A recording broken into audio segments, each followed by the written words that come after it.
This story is titled, My Family Excluded Me from a Fancy Dinner They Were Organizing, but they expected me to set the table and clean up afterward. Instead, I ruined their dinner, made a reservation at my favorite restaurant, and turned off my phone. Hi, everyone. Before we dive in, a quick favor. If you enjoy content like this, please hit the subscribe button. It's free, supports the channel, and makes sure you never miss out on amazing videos. All right, let's get started. So, here's the deal. My name's Julia, and I'm 35 now, but if you look back at my life, you'll notice one thing. I've always been the family's unpaid assistant. No, scratch that. More like their unpaid everything. You know that one person in the family everyone runs to when something needs to be done? Yeah, that's me. Been like that since I was a kid. It started small, like when I was about 8 or 9. My mom, Lisa, would call me into the kitchen and say, Julia, sweetie, can you help set the table? Not a big deal, right? Except it wasn't just setting the table. It was arranging everything perfectly, folding napkins into some fancy shape she saw in a magazine, and making sure every plate was exactly 2 inches from the edge of the table.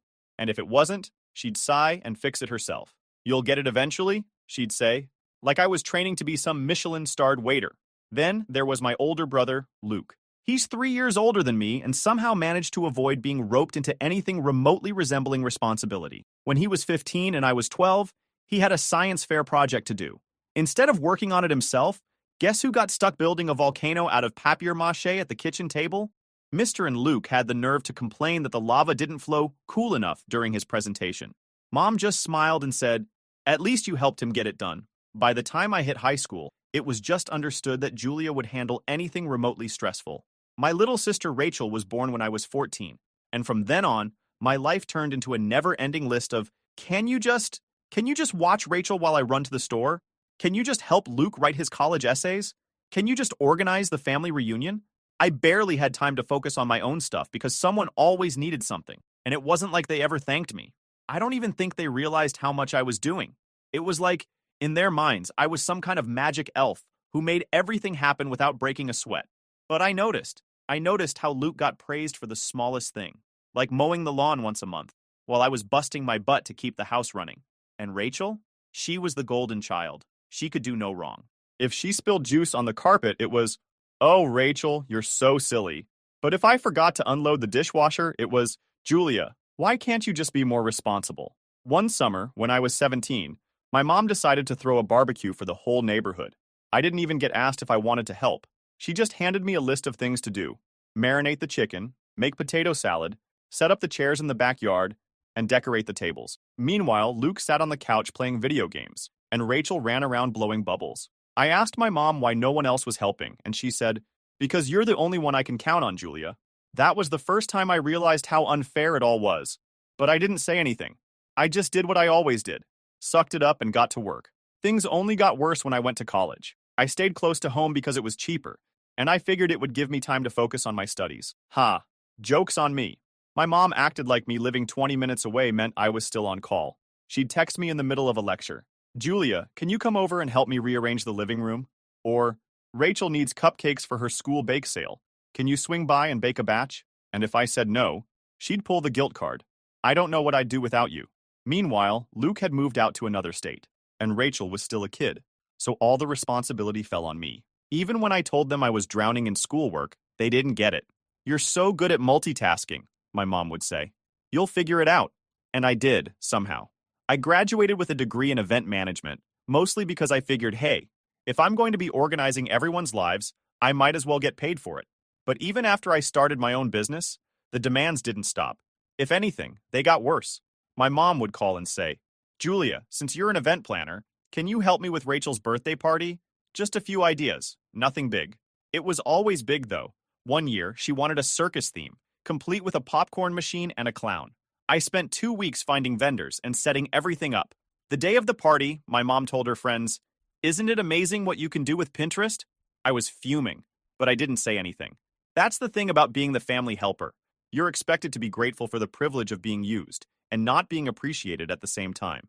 Looking back, I should have spoken up sooner. I should have told them how unfair it was, how much it hurt to be overlooked and taken for granted. But I didn't. I just kept saying yes, hoping one day they'd realize how much I was doing for them. That day never came. Instead, things kept piling up until I couldn't take it anymore. All right, let me just say this. If you ever think about planning a family member's wedding for free, don't. It's a trap. I learned this the hard way when my brother Luke got engaged to Emily. Now, I already had my doubts about this whole thing because, well, Emily isn't exactly, let's call her easygoing.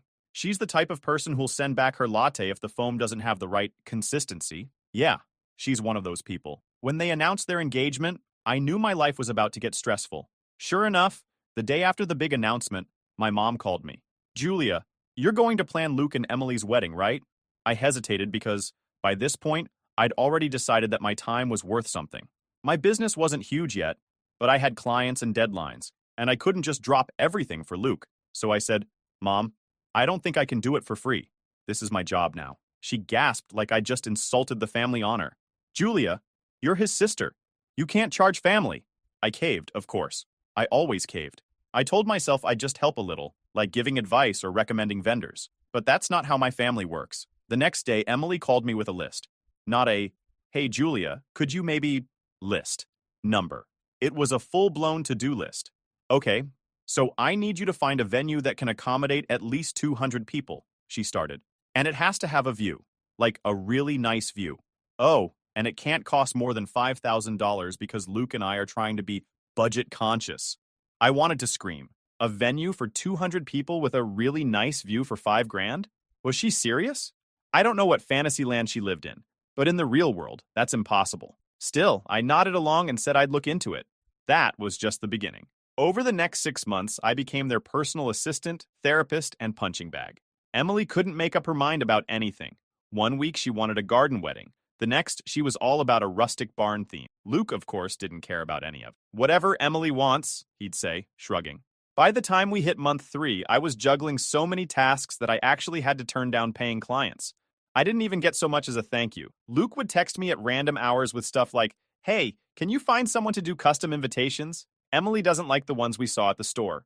One day, Emily sent me a message saying, I need you to hand make 200 invitations. The ones online are too expensive. And you're crafty, right? Crafty? I run a business, not an Etsy shop. You'd think they'd appreciate the effort, right? Nope. Emily called me after she got the finished invitations and said, they're fine, but I was kind of hoping for more gold accents. I hung up on her. Then came the seating chart. Oh, the seating chart. Emily wanted everyone placed according to some complicated hierarchy. Apparently, her college roommate deserved to sit closer to the bride than our aunt, who literally helped raise Luke. I spent hours rearranging names on that chart only for Emily to change it all again the night before the wedding. Sorry, Julia, she said with a fake laugh. I know this is a lot, but I just want it to be perfect. By the time the wedding day rolled around, I was exhausted. I'd been working nonstop for weeks to make sure everything went smoothly. The morning of the wedding, I got up at 5 a.m. to supervise the setup at the venue. I coordinated with the florist, the caterer, and the DJ. I even ran home to grab extra tablecloths because the ones they ordered were too short. And where were Luke and Emily during all this? At the salon, getting massages and drinking overpriced smoothies. When the ceremony finally started, I was so tired I could barely stand. But I stayed because I wanted to see my work come together. And I'll admit, it looked amazing. The venue was gorgeous. The flowers were stunning, and the whole thing had this dreamy, romantic vibe. For about 10 minutes, I felt proud of myself. Then, Luke gave his speech. He stood up and thanked everyone. Emily's parents got a shout-out for funding the vision. His groomsmen got a nod for keeping him sane. Even the DJ got a quick mention. And me? The person who had literally spent 6 months making this wedding happen? Nothing. Not a single word. I sat there, stunned. I thought maybe he'd thank me later, like in private, but no. When I saw him after the speeches, he just grinned and said, Great job, Jules. Everyone loved it. That's when it hit me. They didn't see me as a person. To them, I was just a tool, a free service, someone to use and discard when they didn't need me anymore. At the end of the night, I stayed behind to clean up because, of course, no one else thought to do it. As I was stacking chairs, Emily walked by and said, You missed a spot on the dessert table. I didn't even respond. I just dropped the stack of chairs and walked out. The next day, my mom called me, all cheerful. Wasn't it a beautiful wedding? It was fine, I said, keeping my tone neutral. Well, we couldn't have done it without you, she added. I wanted to scream. We couldn't have done it without you? No, Mom, I did it. You all just showed up and took credit. But instead of saying that, I mumbled something about being busy and hung up. That's when I decided, never again. No more free labor. No more bending over backward for people who don't even see me. If they wanted my help in the future, They could pay me like everyone else, or figure it out on their own.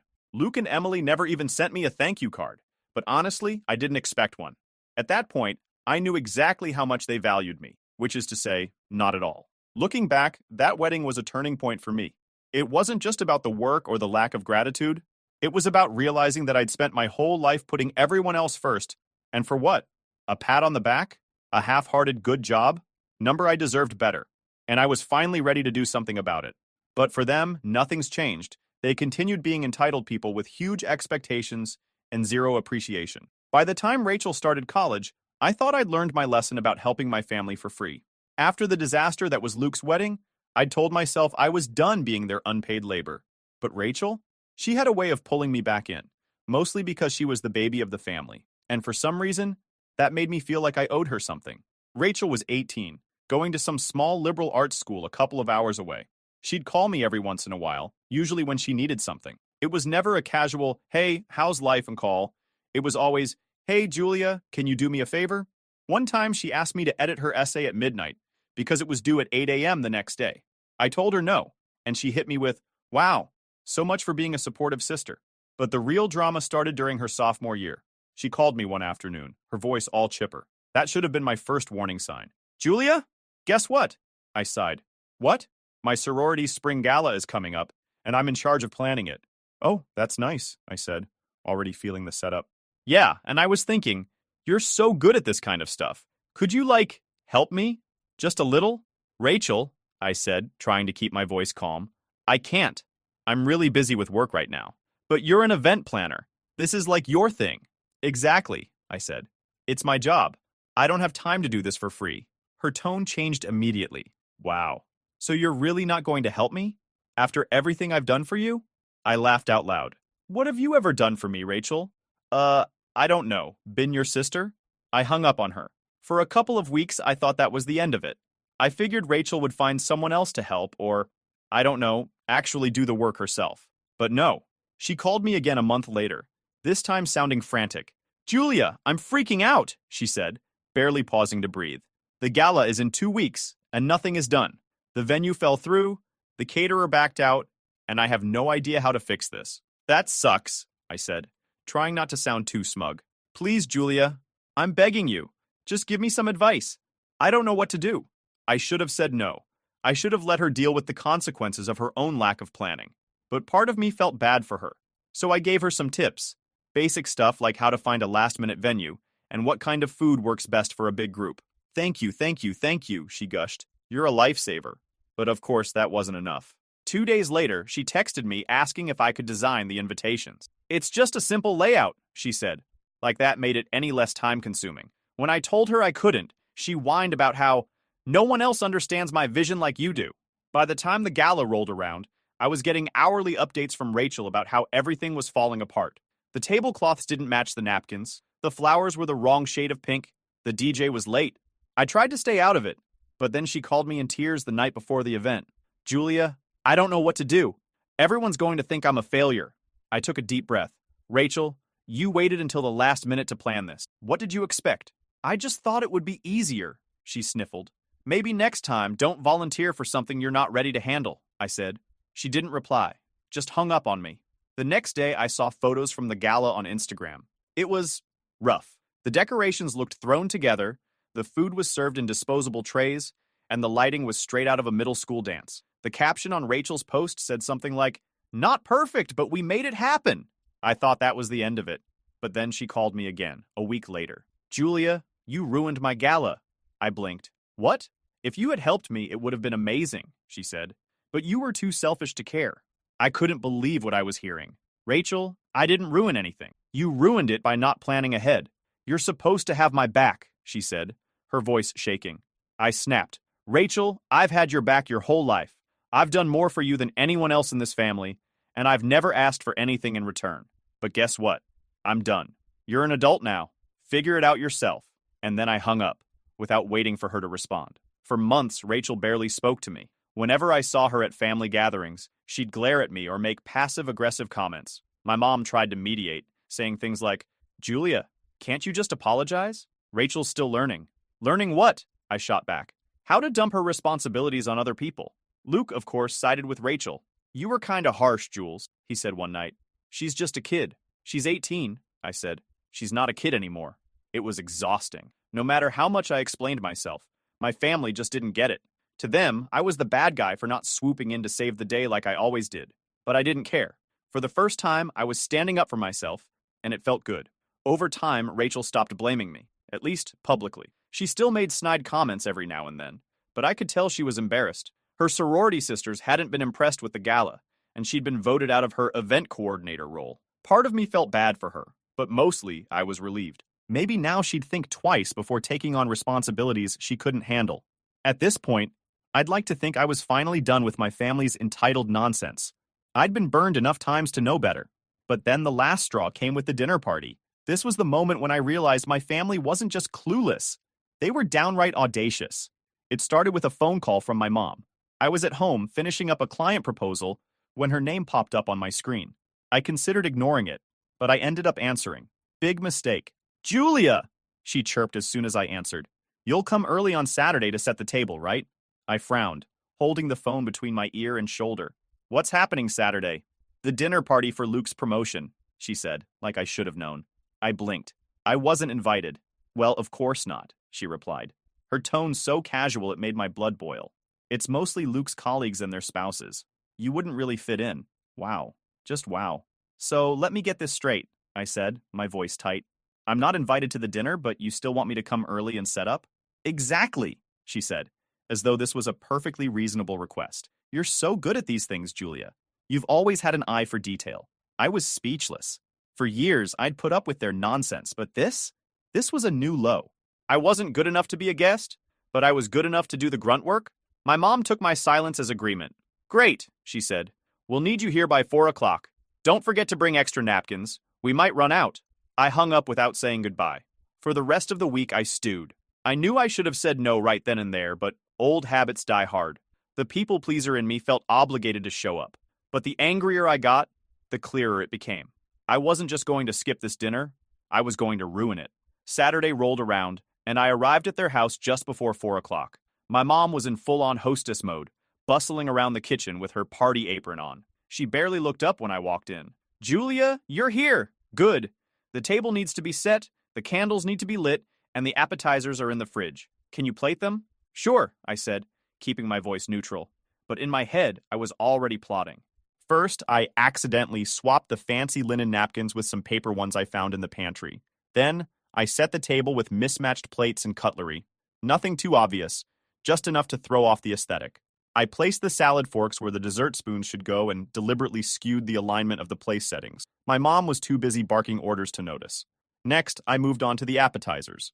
They'd ordered these tiny gourmet canapes from some swanky caterer, and my job was to arrange them on trays. Instead, I accidentally knocked one of the trays onto the floor. Oops.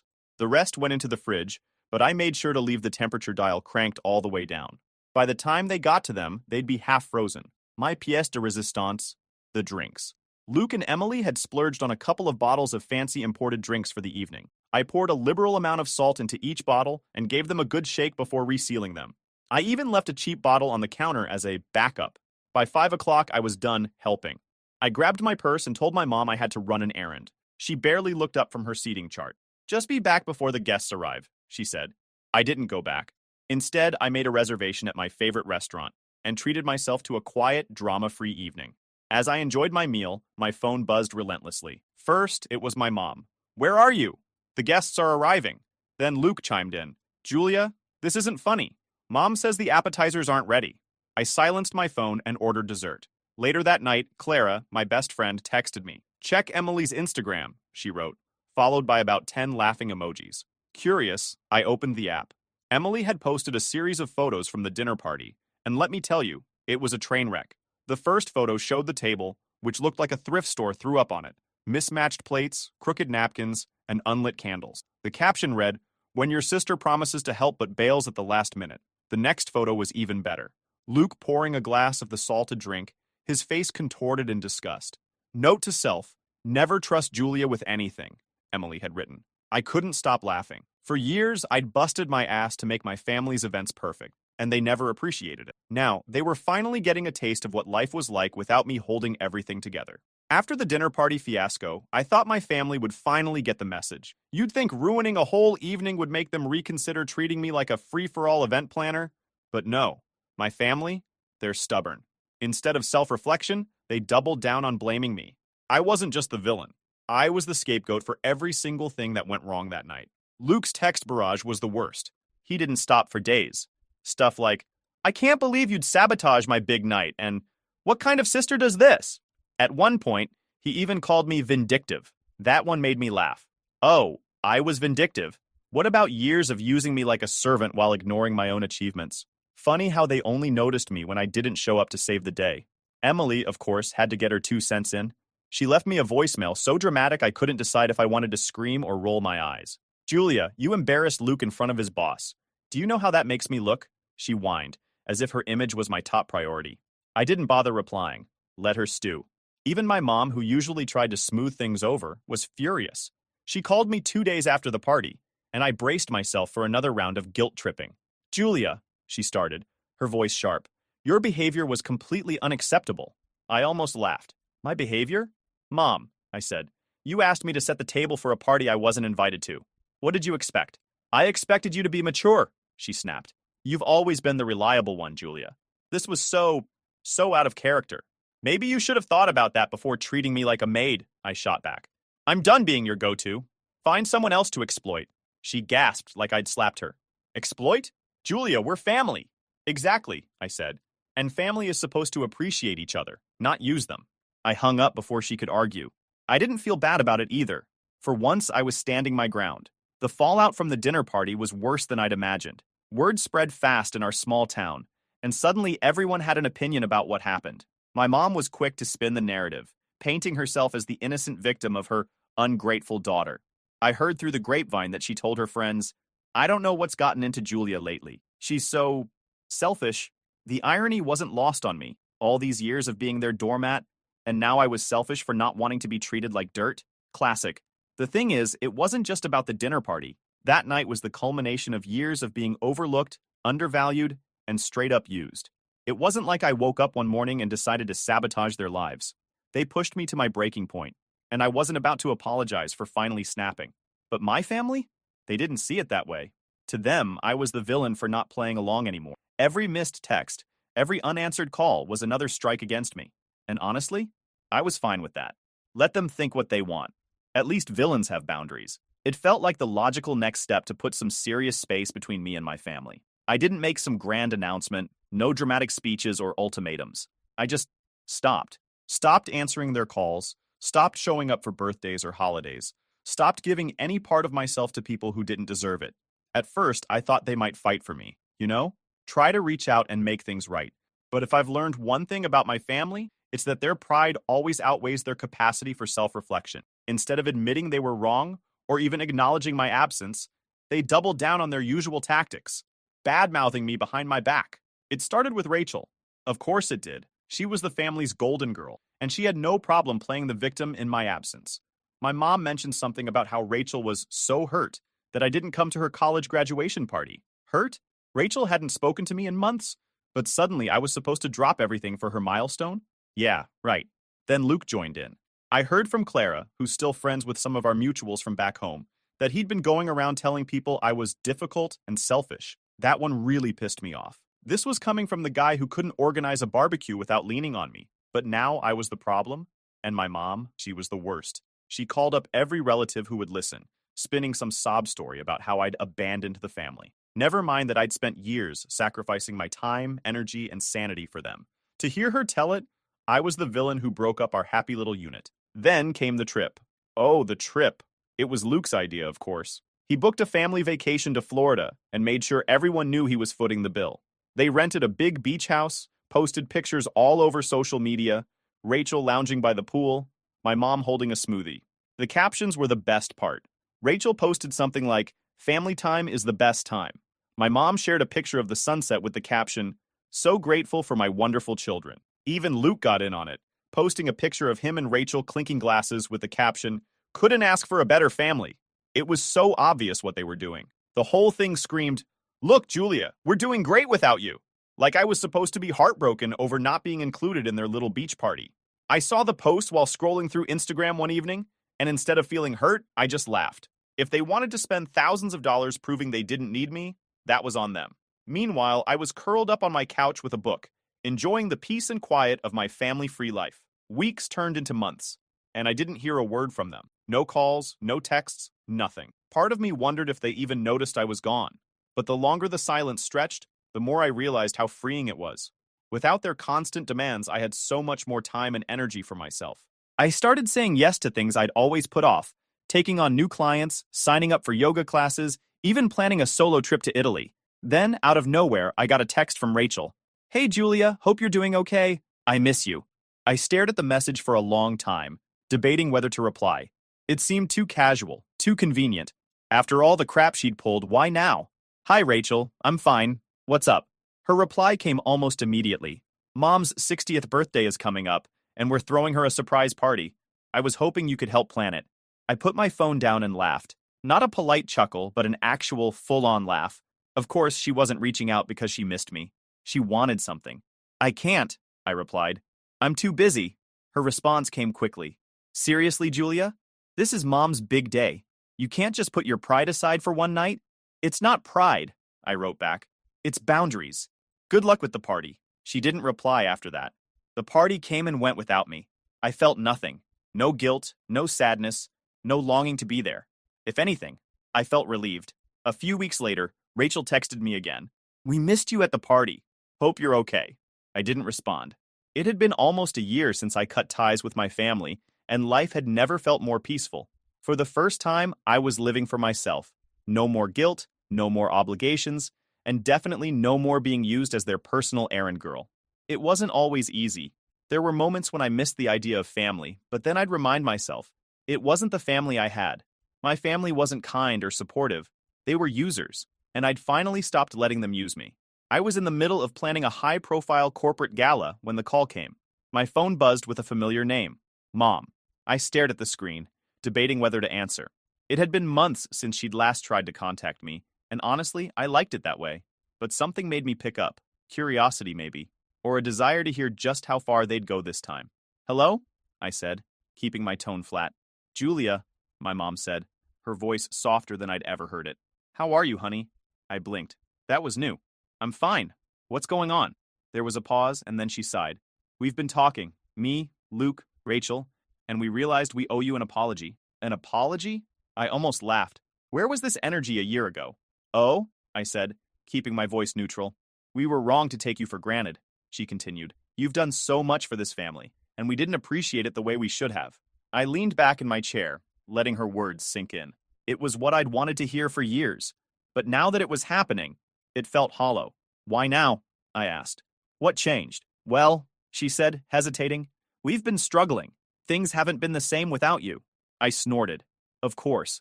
It wasn't about me. It was about what I could do for them. "What do you want, Mom?" I asked bluntly.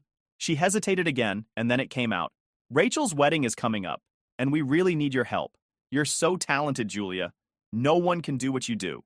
There it was, the real reason for the call. I couldn't help but laugh, loud and bitter. "Let me get this straight," I said. "You're only apologizing because you need me to save Rachel's wedding? That's not fair," she said quickly.